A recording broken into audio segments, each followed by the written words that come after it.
Saludos cordiales, sean todos ustedes bienvenidos al Canal 8, este canal tinerfeño para todo el archipiélago, este canal pluralista. Y bienvenidos al programa de Directo al Objetivo, un programa en el que conversamos con personalidades de la vida pública, de la vida política, del mundo de la empresa, de la economía, de la cultura, de nuestro archipiélago. En esta ocasión, una vez más, tenemos que agradecer el que nos honre con su presencia a don Jerónimo Saavedra Acevedo.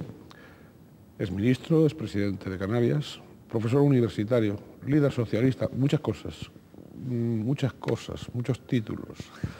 Y sobre todo un eminente isleño universal. Don Jerónimo, muy bienvenido otra vez. Muchas gracias, Ricardo. Usted es un asiduo de este canal pluralista. La primera entrevista que hacíamos con don Jerónimo en este programa era exactamente, en diciembre del 2003, la segunda en junio de 2004, la tercera en diciembre de 2005, la actual, la de hoy, la cuarta, en julio de 2006. Así que hemos seguido como un ritmo semestral,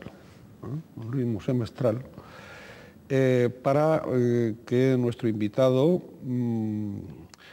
nos ayude a interpretar, tras sus análisis, los biorritmos, digamos, o el pulso de la política canaria, el pulso de la política del conjunto de España. Por supuesto que es en beneficio de todos ustedes, de todos nosotros, en beneficio de la ciudadanía. Así que gracias, en primer lugar, otra vez, a don Jerónimo por seguir ahí, por seguir en la brecha de esa disponibilidad suya en pro del bien común. Bien, por cierto, con la experiencia de don Jerónimo de haber sido ministro y presidente de Canarias, ¿suele ser usted consultado con asiduidad por los miembros actuales, pues por ejemplo, del Gobierno del Estado, por los dirigentes ejecutivos o por el grupo parlamentario socialista? ¿Es consultado usted con asiduidad? A nivel canario sí, pero no por el gobierno. A nivel estatal o a nivel nacional, pues no. Esa misma pregunta me lo hicieron unos profesores con los que estuve la pasada semana en Jaén, en un curso de la Universidad de Distancia, que me llamaban nuestro ex jefe, como ministro de Educación, era todo docente, y me comentaban eso, que si en la época estaba yo diputado, de senador, estando en la oposición, nos consultaban, digo, pues no, la verdad es que no. Y yo creo que es bueno establecer ese sistema de consultas a la experiencia, porque la experiencia algo puede aportar, no digo para que se hagan las cosas tal como se hacían, porque siempre se equivoca uno, pero sí para ahorrarse determinados errores. Determinados errores y determinados patinazos, determinadas improvisaciones, determinadas, porque está bien el impulso de lo nuevo, pero también el peso de la experiencia. Se decía antes que la experiencia es un grado, que la experiencia es un grado. Sí. Pasa que el impulso autonómico es no precisamente el ejemplo más válido, porque ahí también vuelvo a lo mismo. Como ministro de Administraciones Públicas, a mí me correspondió aplicar el pacto autonómico que se hizo en el año 92 entre el Partido Popular y el gobierno del PSOE. Y ese pacto permitió que todas las comunidades que tenían una vía lenta, las del 143, que se habían pasado en los años previstos en la Constitución sin recibir las transferencias, pues pudieron acceder a ese nivel de competencia. Y en la negociación de esos traspasos, yo tuve que instaurar, es decir, convencer a algún colega de gobierno que no era posible hacer el traspaso como al principio se hicieron conmigo de presidente. Cuando se establece un sistema de financiación de las comunidades autónomas en el año 86, estaba Óscar Bergaza, consejero de Economía y Hacienda en Canarias, nos encontramos con que lo que predominaba era el coste transferido del servicio, el coste efectivo. Es decir, usted tiene el Estado aquí 7, o como le dije yo siempre, 5 veterinarios para toda Canarias, pues yo le doy el dinero para 5. Digo, pero es que tiene que haber uno en cada isla. Usted tiene que pagárselo con sus recursos propios, y los recursos propios eran muy pequeños. Entonces, ese sistema cambió en el 92, y de nuevo Canarias dijo que no. El gobierno que yo era presidente con José Miguel González, de consejero de Hacienda, lo puedo atestiguar, cómo me llamó por teléfono, estaba yo en La Palma, para decir, ¿qué digo? ¿Sí o no? Digo, di que no. Y fue Canarias una que dijo que no al sistema de financiación. Entonces, de manera que ahí no cabe decir que la experiencia sobre el modelo de Estado, un tema que el Partido Popular ha puesto siempre en primer plano, es difícil determinar el modelo de Sí, Estado. no me refería a la experiencia a esto, porque evidentemente también las formas de Estado evolucionan. Claro, el mismo Alemania está revisando la Constitución. Claro, evolucionan, es decir, ante la evolución de los tiempos, es decir, no caben, digamos, posiciones De no moverse un centímetro. férreas, etcétera, etcétera. Evidentemente que hay que estar... No, yo no me refería a esa experiencia, yo me refería a la experiencia acumulada en la gestión ministerial... Que se hace uno mayor. Gestión ministerial, gestión, de los entresijos, de lo que es... De dirección de partido también, claro. Tal, etcétera, etcétera. Bien, es decir, en ese sentido podríamos afirmar, sin equivocarnos, que el profesor Jerónimo Saavedra no es aprovechado al 100% en su experiencia, ¿no? Primera afirmación. No es aprovechado. Yo creo que nadie de los que hemos sido ministros hemos sido... Han sido aprovechados. Yo me imagino que don Felipe González tampoco ha sido aprovechado. Es verdad que no. No ha sido aprovechado, sobre todo al hilo de algunos últimos, que ahora comentaremos algunas de las últimas, digamos, evoluciones. Pero aprovechar no significa que haya que seguir la opinión de oír. No, capacidad de oír. Es decir, es que claro, a veces, usted ha estado en el poder directo, ¿no? En el gobierno, ¿no? Y yo me imagino que pues fíjese, yo estoy seguro de que usted escuchaba y oía. Sí. Aunque después hiciese lo que estimara oportuno, pero cierto. Seguro que usted consultaba. Siempre, sí. Y consultaba a la vieja guardia, digo a la vieja guardia a lo mejor de los sentidos, y consultaba a personas que han tenido experiencia, que han sabido contar. Sí, sí. Y ya esto me lleva pues a preguntarle que si entiende que sería rentable para la ciudadanía isleña el que los expresidentes de la comunidad autónoma dispusieran de ese estatuto como tales, ¿no? Porque se ha hablado de eso, se ha hablado con reiteración. Sí. Y seguimos sin. Que eso no sale adelante. ¿Por qué no sale adelante? Yo qué sé, pues porque no hay... Primero, porque probablemente no hay autoestima colectiva, porque siempre aparece algún comentarista colega suyo diciendo que poco menos que nos van a regalar no sé cuántas cosas, y eso pues crea inmediatamente un miedo en determinadas fuerzas políticas a comprometerse, a apoyar. Lo cierto es que una iniciativa que iba con el apoyo de todos los grupos políticos, cuando se envía al Consejo Consultivo empiezan a recular, y el Consejo Consultivo no acepta la fórmula que era la más sensata y la más económica, que es la de que los que quieran ser consejeros consultivos, los expresidentes, lo serán con voz, pero sin voto. Pero con voz en un órgano que es estrictamente de consulta jurídica, no de oportunidad política, pues solo irán los que son de derecho. Claro. La casualidad que de los 5 expresidentes solo somos 2 juristas, Lorenzo Olarte y el que habla como profesor de universidad, pues ni así. Entonces, estaba pensado para que aquellos que no tienen ningún sueldo, ni de pensionista, ni ejercicio profesional alguno por razón de los años, tuviera alguna posibilidad de mantener un nivel de vida digno, porque no todos se encuentran con el problema resuelto. Y sobre todo en el futuro no se sabe.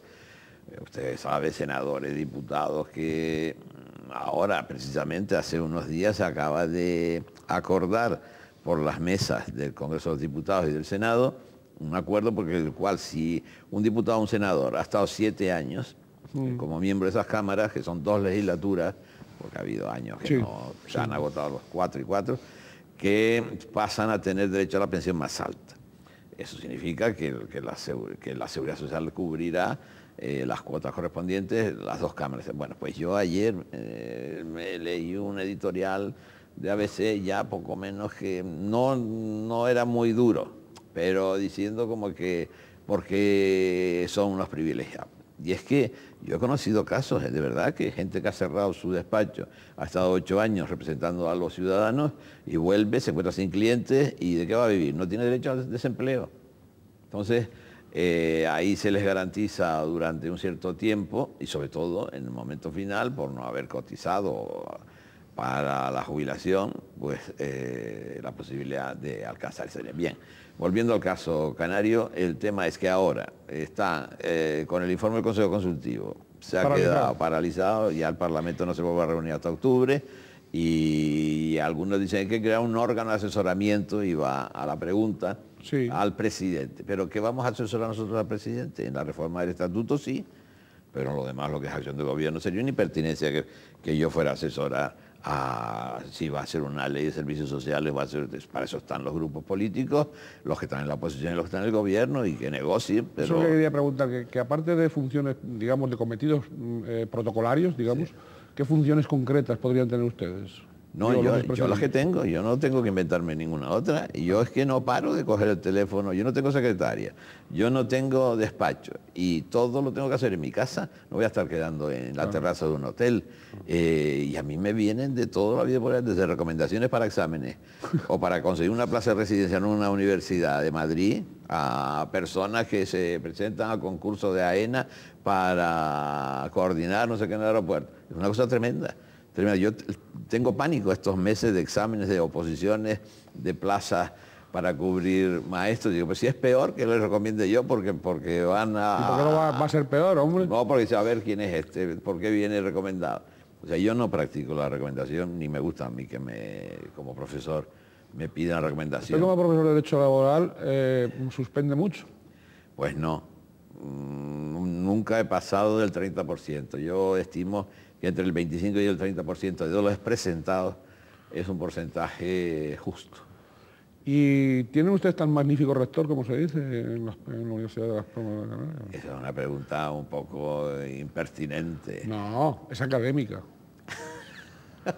Pues académicamente yo no comparto algunos criterios del rector. Políticamente al margen. Aparte de la política. Sí, aparte de la política, académicamente no. Si hay facultades que en función de cómo ha sido su comportamiento electoral en el proceso de elección de rectores, pues forman parte de la lista negra o de la lista blanca, y ese tipo de práctica a mí no me gusta. Y el equipo rectoral de Las Palmas un poco va por ahí. No. Don Jerónimo, para usted, evidentemente, prescindiendo de su figura, ¿cuál ha sido el mejor y el peor presidente? ¿Cuáles han sido el mejor y el peor presidente de la comunidad autónoma, de nuestra comunidad autónoma, para usted? No lo diré nunca, ni por ejemplo en las memorias. Pero usted tiene su corazoncito. Por respeto, porque sé que ser presidente... Usted tiene su corazoncito. Ser presidente es un gran honor. Segundo, una gran responsabilidad. Se encuentra uno con circunstancias que sabe que quiere resolver un problema y no puede porque no tiene los recursos económicos o no tiene los recursos humanos. Entonces, una situación de gobernar a una colectividad como esta nuestra, dividida y separada en 7 territorios, es muy complicado. Y la gente a veces no entiende, no comprende y cree que detrás de cada decisión hay un gato encerrado. Porque yo creo que los canarios somos muy desconfiados y no es así. Y no es así, unas veces sí, pero no siempre.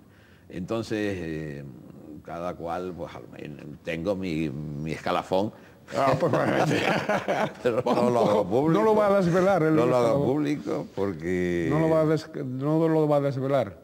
Bueno, hay una especie de solidaridad que practico, comparto. Está en plan... Cuando se pasa, se lo digo directamente. Un artículo que recientemente ha ocurrido un caso de un expresidente cuyo artículo no compartía. Ya estamos. Se lo dije y que no, que esa cosa no me gustaba, ese estilo, esas cosas no se deben decir y punto. Pero he dicho el señor Olarte porque es el único que escribe. Yo no he dicho quién es el autor. No, pero yo lo he dicho. ¿A que es el único que escribe? Sí, digo de un modo periódico. Y también capaz de que la pluma se resuelte. Por lo tanto, no me niegue la mayor. Se refería usted a don Este, que por otra parte tiene unos grandes valores. Sí. Y cuando yo le formulaba esta pregunta no era en absoluto por propiciar ningún desprecio a ninguno, ¿no? Como usted sabe. Siempre con el enorme respeto personal e institucional que modestamente este aprendiz de periodista siempre ha dispensado. Bien.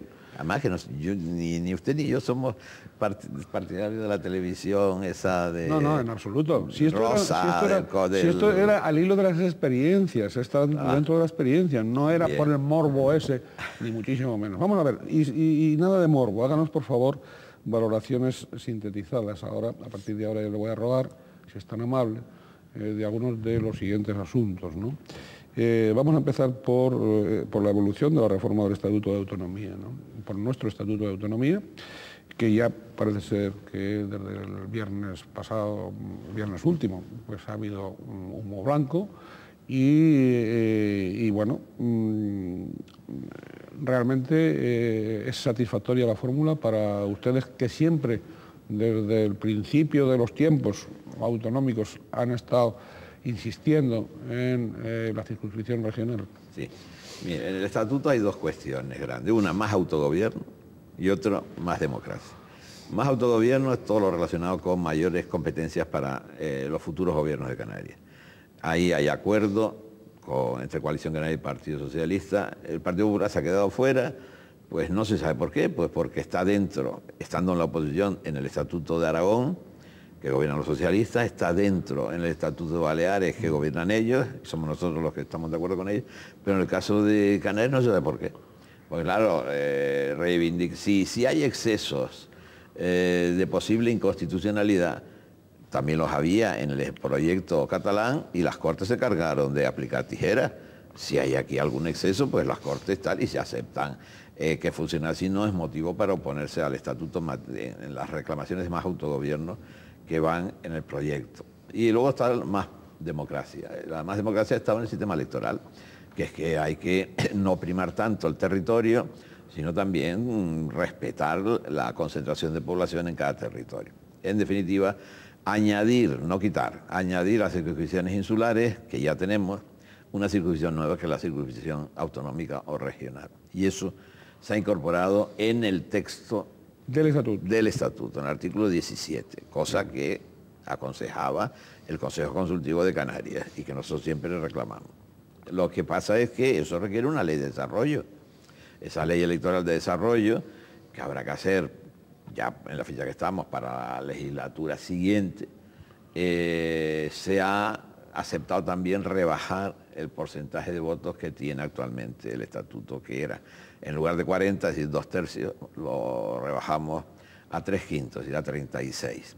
De forma que esas dos exigencias, junto con la disminución de las barreras electorales, que está actualmente el 30 por isla o lista más votada, se baja al 15 y el regional del 6 se pasa al 3, hacen satisfactorio para el Partido Socialista la redacción y en definitiva ha sido fruto de la actitud de que todas las negociaciones hay que reclamar de las ambas partes, no es que sea victoria de uno, sino que victoria de los dos que negocian, ¿verdad? Cuando hay un acuerdo es porque los dos han tenido capacidad de negociar y de renunciar a algo. Es decir, han tenido que ceder. En definitiva.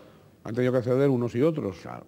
¿Han tenido ustedes, los socialistas, inspiraciones, presiones, invitaciones, llámelo como quiera,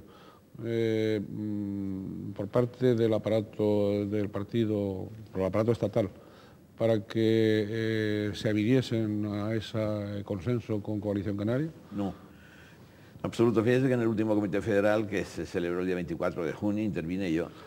Y los temas que planteé ante el Comité Federal fueron dos. Uno, la reforma del Estatuto de Autonomía y otro, el tema de la inmigración. Y ahí, en el tema estatutario, dije cuál era la distancia que había en el tema electoral, que no lo había en el tema de autogobierno. De forma que la dirección federal del partido, todos los compañeros estaban al tanto de cuál es nuestra posición y nunca hemos recibido ninguna. Lo han intentado, todo hay que decirlo, han intentado de lo que no se consigue aquí a llamar allá.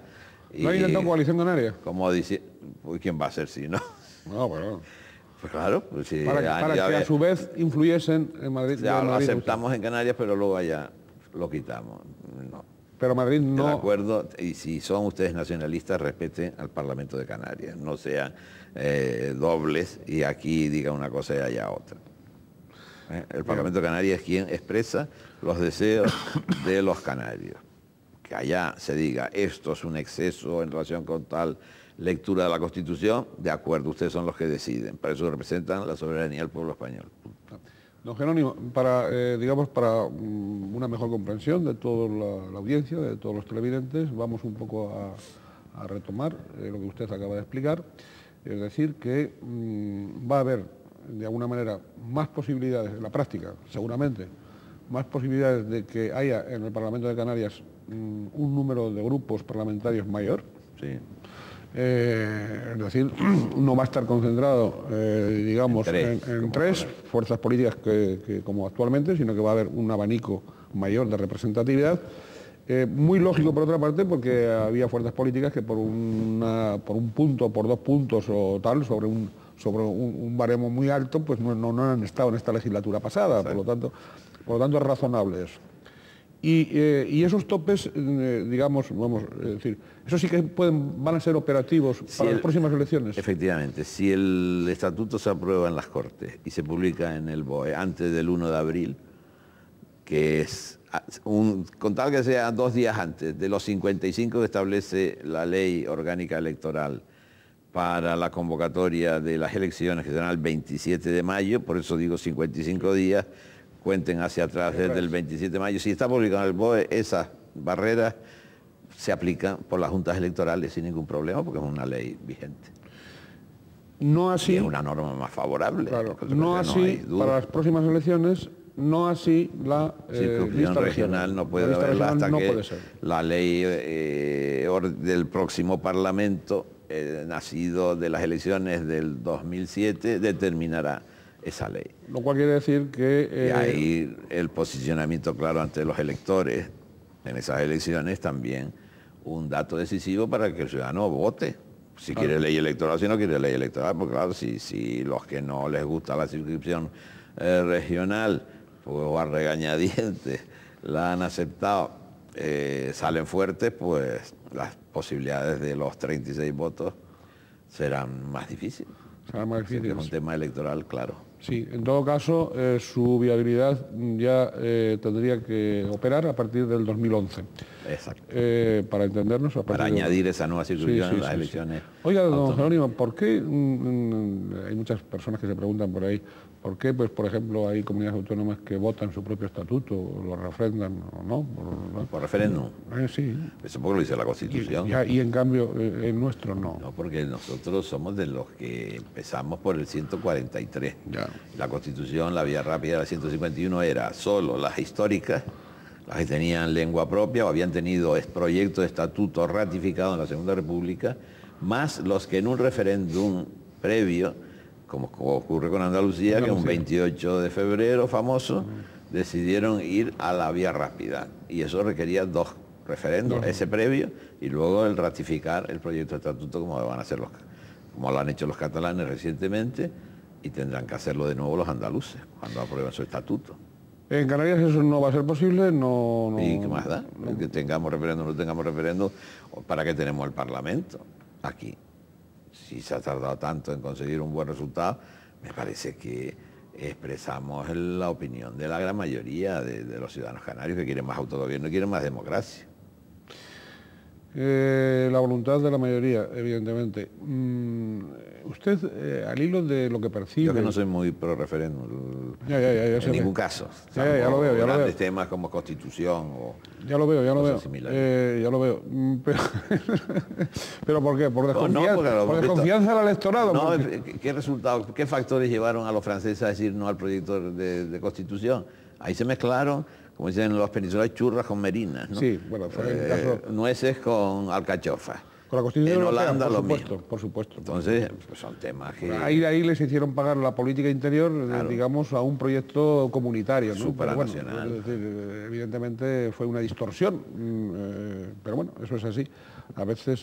Oiga, por cierto, al hilo de la política canaria, estamos dentro de Canarias, de la comunidad autónoma, ¿usted percibe que el clima de satisfacción, insatisfacción hacia la gestión política puede prever que en 2007 tengamos una mayor participación cívica, una mayor concurrencia a las urnas, o ese riesgo de la abstención puede ir creciendo? ¿Cómo ve eso usted? Todo eso depende del compromiso que el Partido Socialista, mi partido, asuma ante los electores de apostar por una alternancia de gobierno. Es decir, que no esté de coqueteos previos con alguna fuerza política que haga que el ciudadano piense esto ya lo tienen cerrado. Eso sería tremendo y eso llevaría a muchos posibles votantes socialistas a la abstención. Ese es un factor. A los demás partidos les importa poco, pero el votante socialista suele mirar con lupa algunos, los actos, las imágenes, las fotos de sus dirigentes. Y esa es la cuestión. Hay ahora en las encuestas una posibilidad de un cambio de gobierno, y no sería un cambio de gobierno en el sentido pleno de la palabra, que una parte del gobierno siguen siendo los mismos que están hoy gobernando. Sí, sí, esto nos lleva otra vez a ese acuerdo, pacto no escrito, no firmado, pero efectivo parlamentario de apoyo en el Parlamento. Yo no excluyo a Coalición Canaria. Al gobierno de Coalición Canaria. Pero que es una fuerza más, igual que no soy el primero ni la primera vez que digo que si el Partido Popular tuviera sensatez para llegar a acuerdos y a formas de gobierno en Canarias, en algún lugar hay que empezar la propuesta que los alemanes o los italianos practican desde hace mucho tiempo. La gran coalición alemana, pues ahora la economía alemana va para arriba. Hoy, sin necesidad de coalición, la española está dando ejemplo de ser la mejor de toda la Unión Europea. Pero a niveles locales o autonómicos, ¿por qué? Lo que es posible en un ayuntamiento no es posible en un cabildo, que también lo ha sido posible. También. En la comunidad autónoma. Esta es una cuestión que hará que el ciudadano analice y juzgue tareas de gobierno, y si es buena, con independencia de quiénes componen ese gobierno, lo apoyará. ¿Usted no cree, don Jerónimo, que el Grupo Socialista ha sido muy tolerante, muy benigno en el Parlamento de Canarias con Coalición Canaria? No, sí. No, lo que pasa es que Coalición Canaria es insaciable y hay que estar casi de sesión permanente, 24 horas, porque si, como los dejemos, toman decisiones por la noche, pero estaban durmiendo los socialistas. Esa es la cuestión, porque sea la política informativa de la autonómica televisiva, pues es indignante. En algunos casos se pasan y no se dan cuenta que no están gobernando con mayoría, sino que están gobernando en minoría. Y si eso lo han comprendido para no presentar propuestas de ley, como la obsesión que tienen con la policía autonómica y que le hemos dicho que no, lo mismo deberían también tomar en consideración a la hora de cesar y de nombrar, porque están, por ejemplo, cambian los gerentes de los hospitales para que piensen que son los socialistas los que, como criticamos las listas de espera o la política sanitaria, que entonces los culpables son, entonces esos son víctimas de la crítica socialista. Pero bueno, a 10 meses de unas elecciones, digan que ustedes las han cesado o los han cesado por razones políticas y punto. Y asuman el coste que les corresponde, pero no, para crear confusión. Confusión, sí. ¿A usted de acuerdo? Igual que si van a nombrar alguno ya diciendo eso ya están propuestos por los socialistas, hoy me lo decía en el vuelo, pero si los socialistas no están ni consultados, y además quien nombra a un gerente de un hospital es el gobierno, que asuma la responsabilidad de nombrar, pero no, eso no tiene nada que ver con lo que queremos los socialistas. Para la sanidad. ¿A usted íntimamente esta situación actual de apoyo a Coalición Canaria, de apoyo parlamentario en temas puntuales que se dice, dado su experiencia negativa en las relaciones de gobierno con Coalición Canaria, porque si ha habido un gobernante que ha sido, ¿cómo diría yo?, que no ha recibido satisfacción, voy a decirlo suavemente, más versallescamente imposible, don Jerónimo, ha sido Jerónimo Saavedra. Sí. Por lo tanto, cuando se produce ese apoyo, que dice que no es necesario para la gobernabilidad, todas esas grandes palabras que se dicen, pero que la ciudadanía del común no acaba de percibir, porque dicen, pero ¿cómo los socialistas van a estar apoyando ahora a Coalición Canaria, cuando Coalición Canaria al Partido Socialista le ha hecho esto y esto y esto y esto y esto y lo otro? Para usted, para su satisfacción íntima, ese acuerdo no es muy feliz, ¿no? No le lleva a usted a una felicidad. Yo no me opuse. La cuestión era determinar si había, primero, propuesta de gobierno conjunto, cosa que no hubo. Entonces, si no te piden, que no vas a pedir tú, en absoluto, vamos en la oposición. Se rumoreó que el secretario general sí lo había solicitado. pero eso se solicitó, se planteó en su momento, que fue cuando cambia el gobierno de la nación. Sí, y que estuvo ahí como mendigando. En abril del 2004 es cuando hubiese sido oportuno, en todo caso, plantearse, porque había 3 años para una legislatura y desarrollar cada cual sus programas respectivos en las consejerías que le correspondiesen en la negociación de un gobierno de coalición. Como eso coalición no quiso verlo, siguió con el PP, empezó a ver los insultos del PP al gobierno de la nación, y al mismo tiempo Coalición Canaria tenía que llamar a la puerta al gobierno de la nación y conseguir pues convenios de carreteras y tantas cosas más, ayuda de inmigración, grupos parlamentarios, etcétera, etcétera. Pues cuando rompe con el Partido Popular, pues ya no era el momento oportuno para ir a un gobierno de coalición. Y yo creo que hemos dado un sentido de responsabilidad, hemos aprobado los presupuestos, que es lo que necesita un gobierno, y ejecutarlo. Eso ya no depende de nosotros. Sí, criticaremos. ¿No han metido alguna pequeña inyección de tipo social? Bueno, pequeña no, por ejemplo, por citar un ejemplo, las dietas a los familiares que acompañan a los enfermos de las islas menores o de cualquier lugar a otro sitio, pues eso se ha incrementado gracias a exigencias socialistas en los presupuestos, por citar uno, o la gratuidad. Sí, hay otros, los libros de texto, etc. Sí, hay otros. Evidentemente, pero yo tengo que provocarlos un poquito para que esas cosas a lo mejor no lucen como es cortar una cinta, una carretera o un viaducto. Claro. Pero también es hora que el ciudadano empiece a comprender que no todo es tarea de más cemento y de más carreteras, más viaductos. Eso es un punto que yo comparto con los ecologistas. Otros no, porque a veces son muy maximalistas, pero que hay necesidades prioritarias que atender antes que hacer una carretera con una 4ª vía o una 3ª vía. ¿Usted entiende que en estos momentos en la política general canaria, los llamados poderes fácticos a veces están sustituyendo a los poderes representativos en muchas de las decisiones que conciernen al territorio o que conciernen a tantas y tantas cosas de la comunidad? Poderes fácticos son, diríamos, los 10 grandes. Sí. Que son 10 o 5, sí. Depende de la isla que se trate. Hay algunos que han encontrado una gran acogida en algún miembro del gobierno, no voy a mencionar el nombre, más de la correspondiente adecuada. Y entonces todos son bendiciones, y a la hora, por ejemplo, de buscar socios para una empresa mixta, aunque sea privada mayoritariamente, como lo del gas, pues ¿por qué razón eliges a estos y no invitas a otros que te han mandado cartas pidiendo ser también accionistas? Ese es un ejemplo claro en el que indica que hay determinados miembros del gobierno actual que se dejan influir mucho por esos llamados poderes fácticos. ¿Sí? Y eso no debe ocurrir. Tiene que dársele igualdad de oportunidades a los empresarios igual que a los ciudadanos. Sí, porque de alguna manera el voto popular, que es el que valida esa representatividad, ese consejero, ese miembro del gobierno, tiene el apoyo y tiene el respaldo, digo, como gobierno, vaya, como institución, como órgano colegiado, vaya, tiene el apoyo de la voluntad popular mientras está gobernando. Y claro, si esa voluntad popular la supedita, la amorosa, la tal, pues a otra... Pierde la objetividad. A otro tipo de manipulaciones o negocios con... El apoyo a la ciudadanía se lo ha dado porque considera que va a defender el interés general mejor que otro. Claro. Si resulta que luego no defiende el interés general, sino que defiende el interés de 2 o de 4, pues ya está traicionando a sus electores. El problema es que eso también perjudica a toda la clase política. A todos.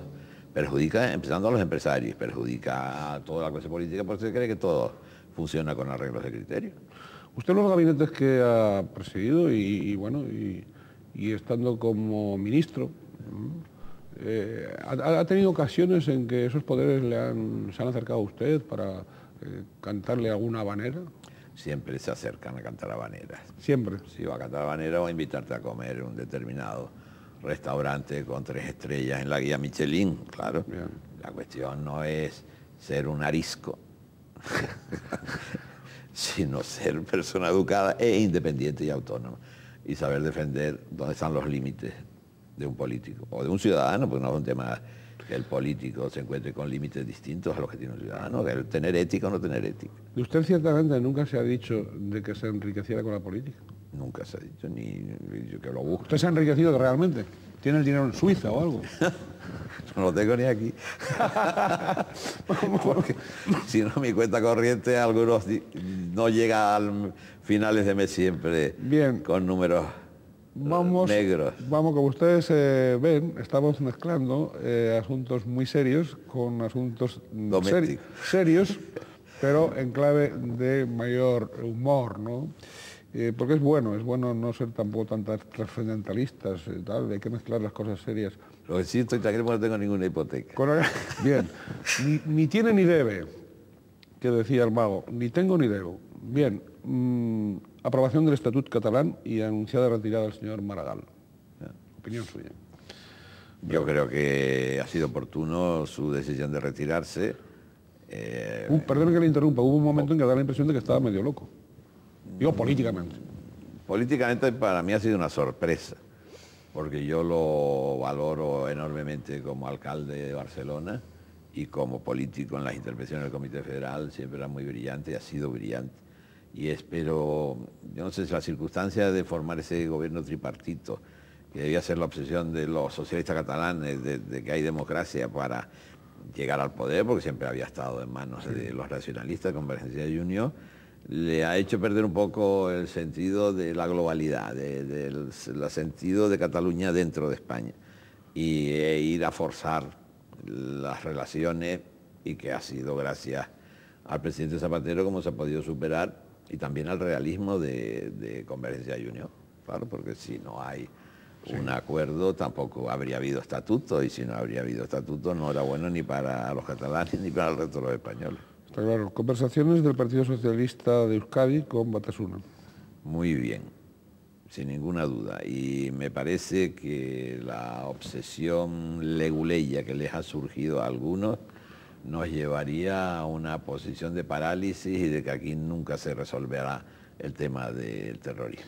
Diálogo, porque con alguien hay que hablar. Claro, diálogo y eventuales compromisos del gobierno del Estado con ETA.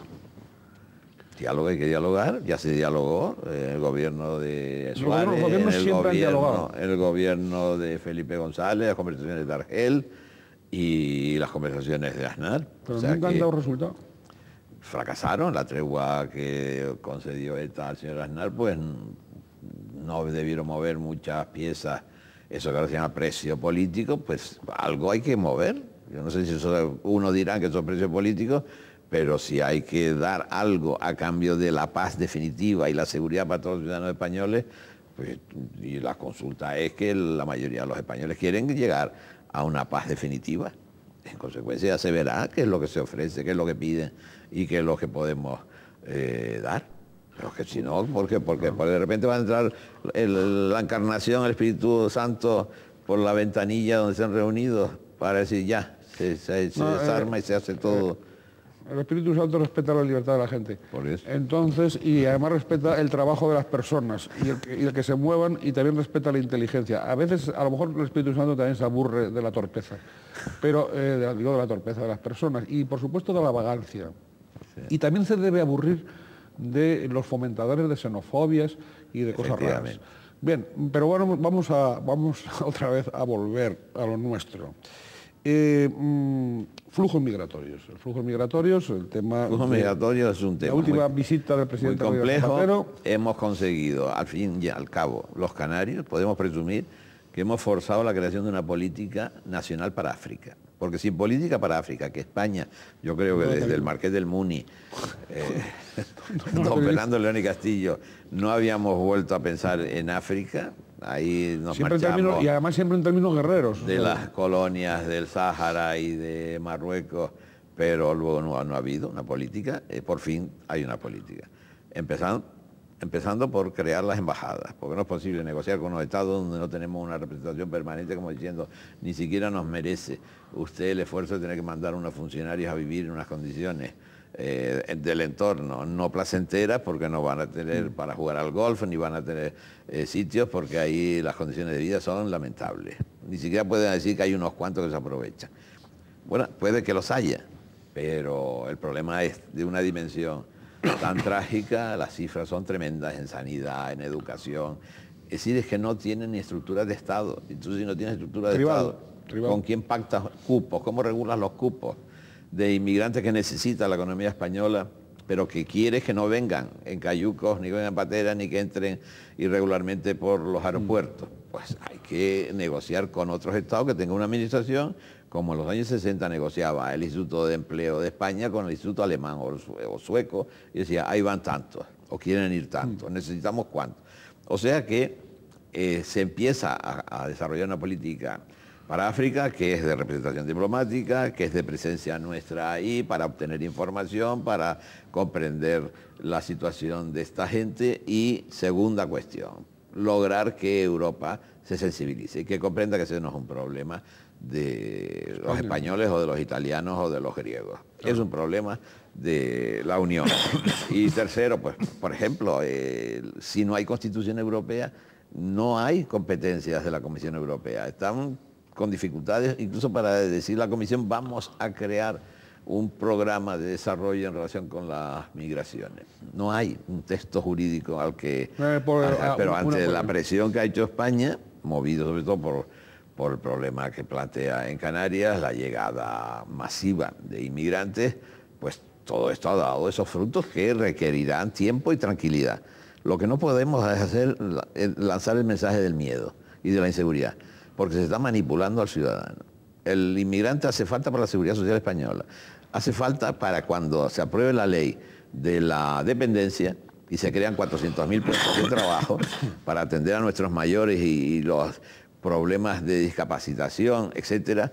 Haya o no haya esos 400.000 españoles que quieran hacer ese trabajo, tendrán que acudir a inmigrantes. Y a Canarias le corresponderá el 4%, ¿no? Más o menos. Pues esos son 14.000 o 16.000 puestos de trabajo. O sea, para mejorar la condición de los propios ciudadanos españoles necesitamos del inmigrante.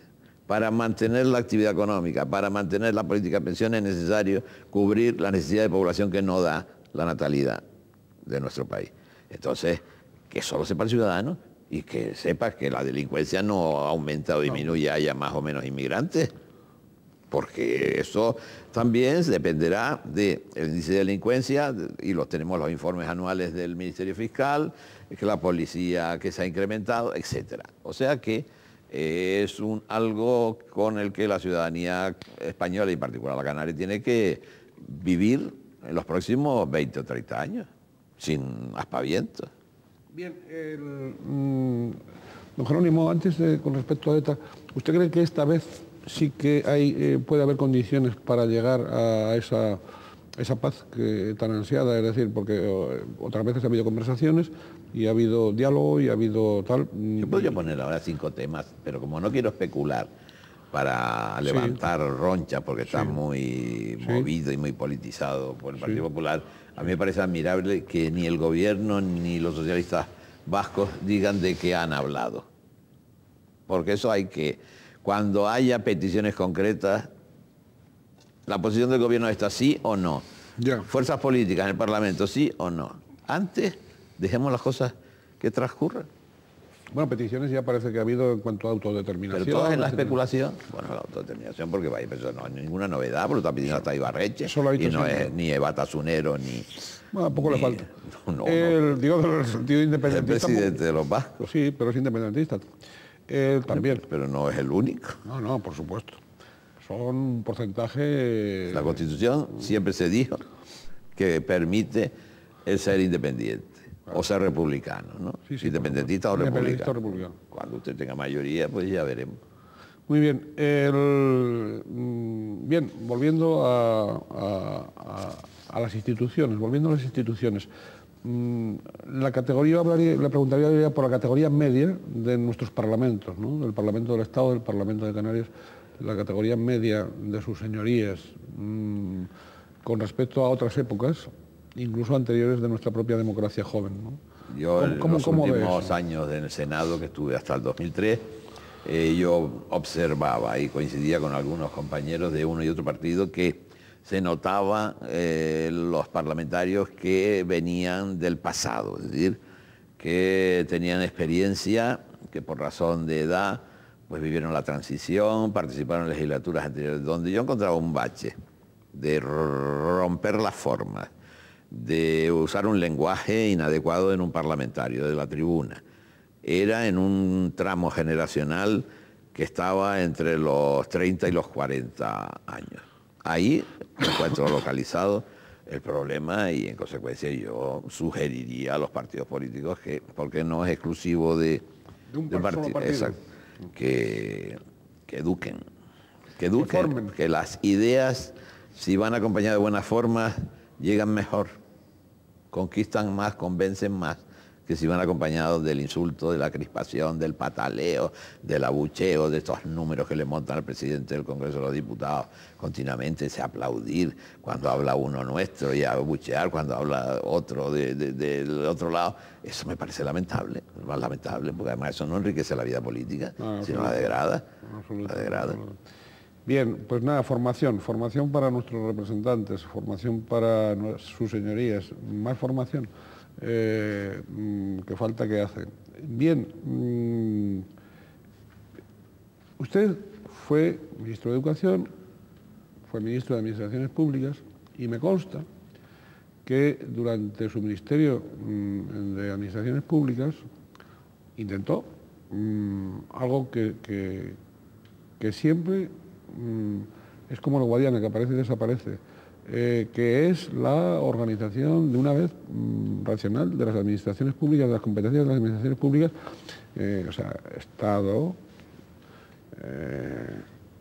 consejerías autonómicas, en nuestro caso cabildos, ayuntamientos, la asignación, digamos, racional de funciones, de cometidos y de dotaciones, lógicamente.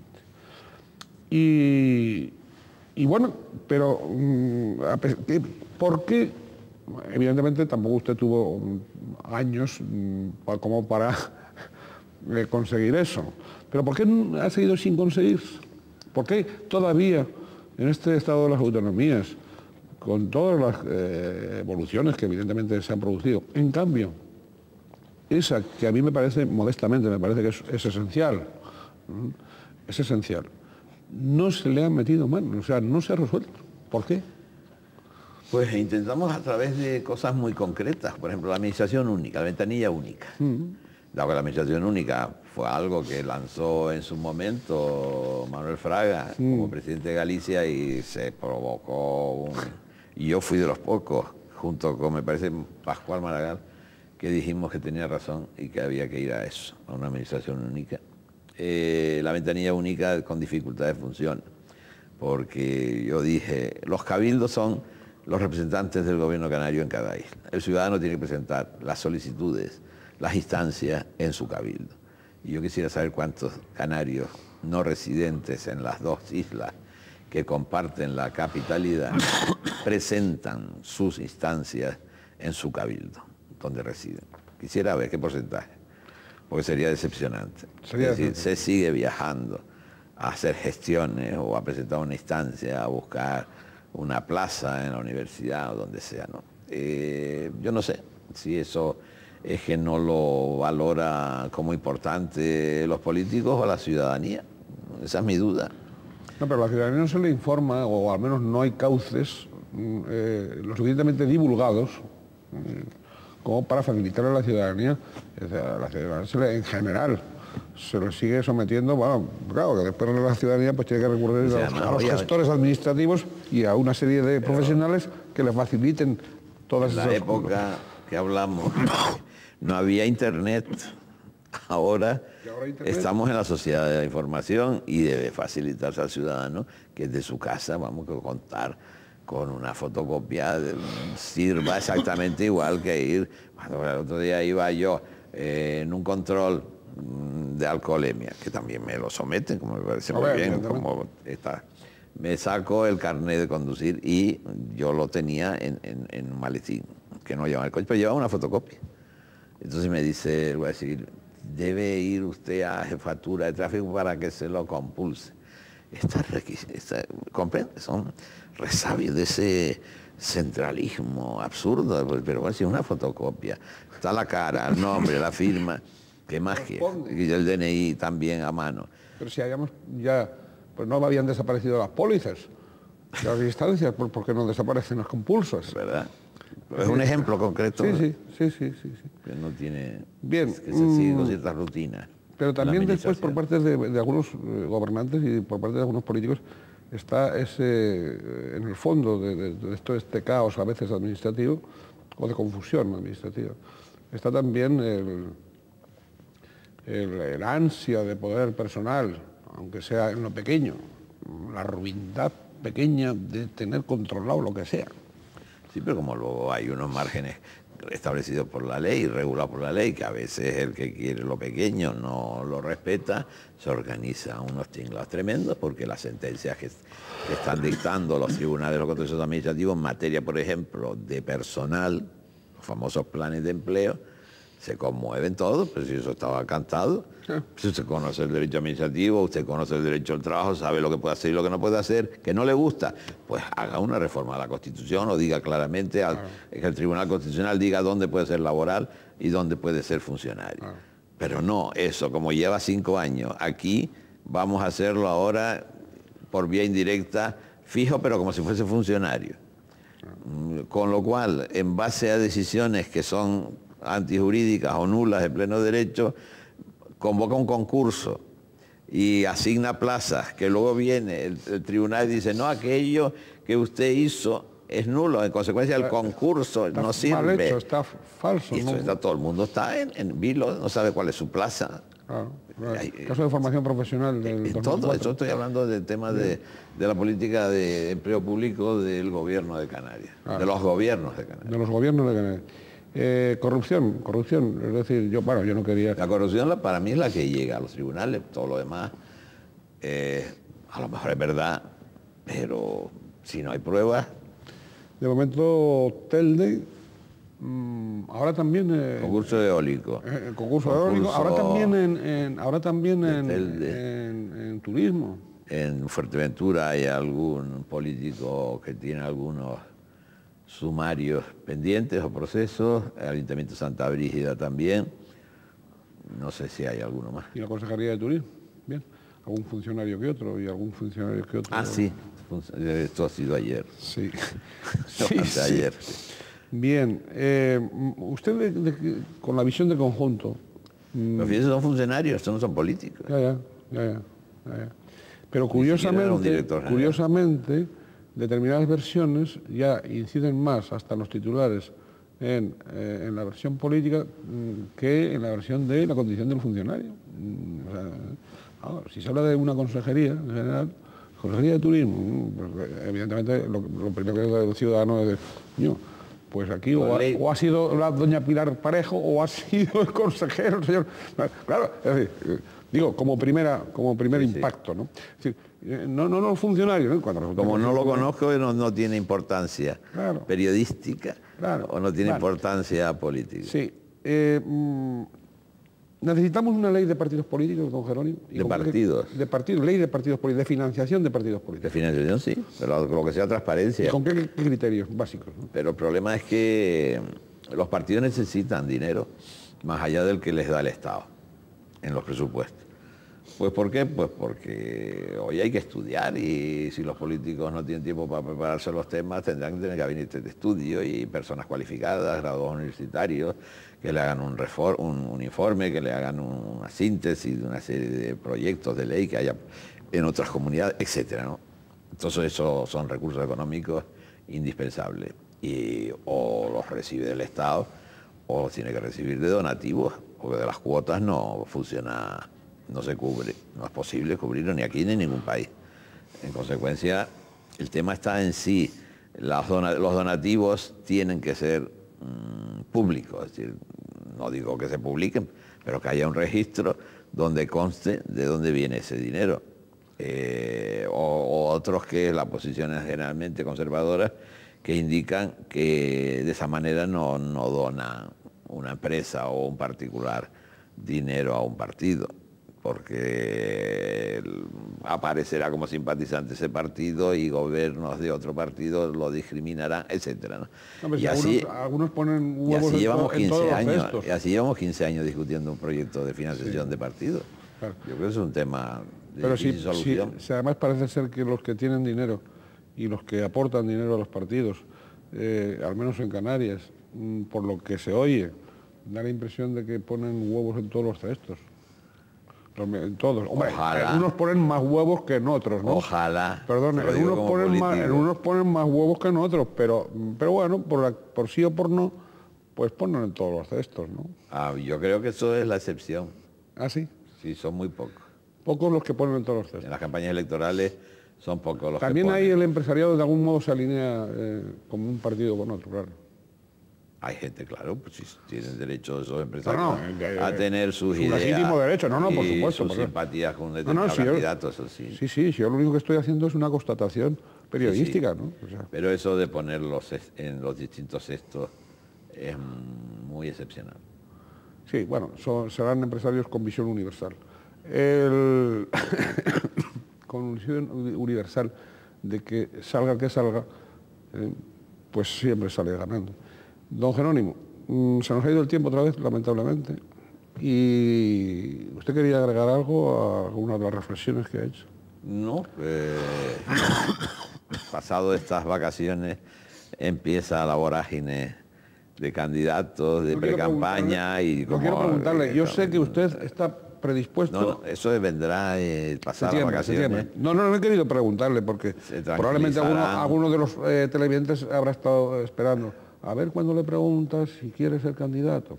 Como ya sabía la respuesta, pues por eso no pregunto. No, pero para satisfacción también de esos televidentes que tienen derecho a satisfacer su curiosidad. En el otoño se caen las hojas. En el otoño se caen las hojas, que sepamos que don Jerónimo Saavedra estará a disposición del Partido Socialista para lo que el Partido Socialista le encomiende. Si el Partido Socialista le encomienda que sea candidato a la presidencia del Gobierno de Canarias, estamos seguros de que él, que tiene una gran militancia... Qué barbaridad, cómo vaya por un momento, condicionando. Será una gran militancia, no dirá que no. Y además, no solo por esa, digamos, disciplina de partido, que en su caso siempre ha estado acreditada. Nunca se ha oído, don Jerónimo, que haya sacado los pies al aire por fuera de tal, aunque dentro, internamente, evidentemente, haya dado haya librado sus batallas, y a veces con dureza, por lo que se oye. Pero a lo que voy, es un posible candidato. Vamos a calificarlo, si él nos lo permite, como posible candidato, posible. Y de luego sí que está en condiciones para aceptar ese encargo, si el Partido Socialista, si su partido se lo hace. ¿Está en condiciones o no? Yo estoy en la situación de jubilado académico. Esa es otra historia. No me conteste usted. Estoy en la política, sigo contestando, estoy en la política, soy presidente del partido, sí, y me retiré de cargos públicos en el año 2003 por una decisión personal libre para disfrutar de la vida, para dedicarme a esa profesión educativa que siempre me ha gustado mucho, ¿no? Entonces, cuando venga, si viene, se reflexionará, se contestará, pero no me estén poniendo ahora ya todo lo que me tendrán que argumentar en el supuesto que eso se produzca dentro de 2 meses. En septiembre todo será maravilloso, como decía una antigua canción, y bueno, se clarificará ese asunto. Ya ven que él sí que está en condiciones de poder aceptar. Yo no he dicho nada. No, lo digo yo. Él no se le ve. Y eso de volver, pues mire usted, todos están volviendo. Almodóvar. Todos, claro, todos están la ranchera. Claro, todos están volviendo. Y hay que decir una cosa, que da la impresión de que algunos están volviendo para bien, o sea que, porque si no, esto se disparata. Entonces, por lo tanto, no sería extraño que, a pesar de todos los rumores, a pesar de todas las cosas, en un sentido y en otro, pues en todo caso, sea o no sea candidato, sí que lo emplazaremos, lo volveremos a invitar con ese ciclo semestral. Por supuesto. Y esperamos, eso sí, que nos diga que sí a eso, sin ningún tipo de condicionante. Don Jerónimo? Yo me comprometo a volver aquí. Sea o no candidato. Exactamente. Muy bien. Muy bien.